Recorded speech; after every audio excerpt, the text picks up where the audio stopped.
Caitlin Clark spills her ultimate karaoke choice after 5 months of harmonizing with Aliyah, Boston's pick. Caitlin Clark is truly a sport, on and off the court. Along with being known as the funniest one, she is also famous for showing off her vocal chops and sharing a sweet connection with her teammate, Aliyah Boston. They have spent plenty of time harmonizing together, and after 5 months of warming up to Boston's pick, Clark finally dropped her own karaoke choice. When Travis Cleese asked CeCe about her go-to karaoke song, she quickly shared, "Oh, that's tough. It switches up. You know what's good? Where is the Love by Black Eyed Peas. That's a good karaoke song," she said.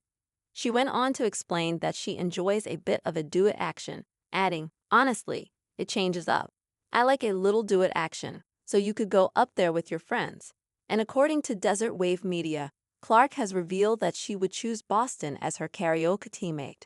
Back in July, before the WNBA All-Star Game in Phoenix, Clark and Boston were asked what song they'd pick if they had to team up for karaoke, without missing a beat, just like the Iowa former did during Kels Brothers' New Heights podcast. The Gamecocks alumna answered, "High School Musical soundtrack," which Clark immediately agreed to, adding, "High School Musical. That's what we're going with." Or some Justin Bieber. Lexi Hall cuts Caitlin Clark's childhood aspirations as she reveals Indiana Fever's biggest goal in 2025. Clark, with her sharpshooting skills, and Boston, who dominates the paint, are the kind of duo that any team would dream of. Undoubtedly, both of them were the first draft picks and Rookie of the Year in their respective debut years.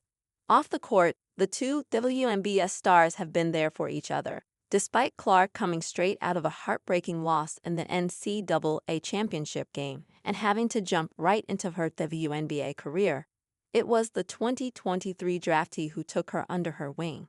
The Iowa native had barely any time to breathe before she was drafted as the No. 1 overall pick by the Fever, and just a month later, she was out there playing her first WNBA game. Boston wholeheartedly offered her leadership. When Clark struggled in her debut, it was Boston who supported her at halftime that kept her going. Clark has spoken about how much of an impact Boston had on her transition, saying, "Yeah, I think the biggest thing about Aliyah coming in here, I think her leadership has been amazing. She's been one of the biggest voices in our locker room. She's been somebody that's been there to pick me up. I've been there to pick her up." However, now, months after the era of the WNBA season, their friendship will be put to the real test. There's a tough decision on the horizon for 2023 ROTW. Both Clark and A'ja Wilson are having their jerseys retired in February 2025. Both ceremonies are happening on the same day. Iowa is set to retire Clark's No. 22 jersey on February 2, 2025, when the USC Trojans come to town, and South Carolina will be honoring A'ja Wilson's jersey on the same day, with the Auburn Tigers as the opponent. The timing is so close that it's almost impossible for Boston to attend both events. While she shared history with Wilson, calling her like a real sister despite not having played together at South Carolina, Boston and Clark have been teammates come friends for a while now.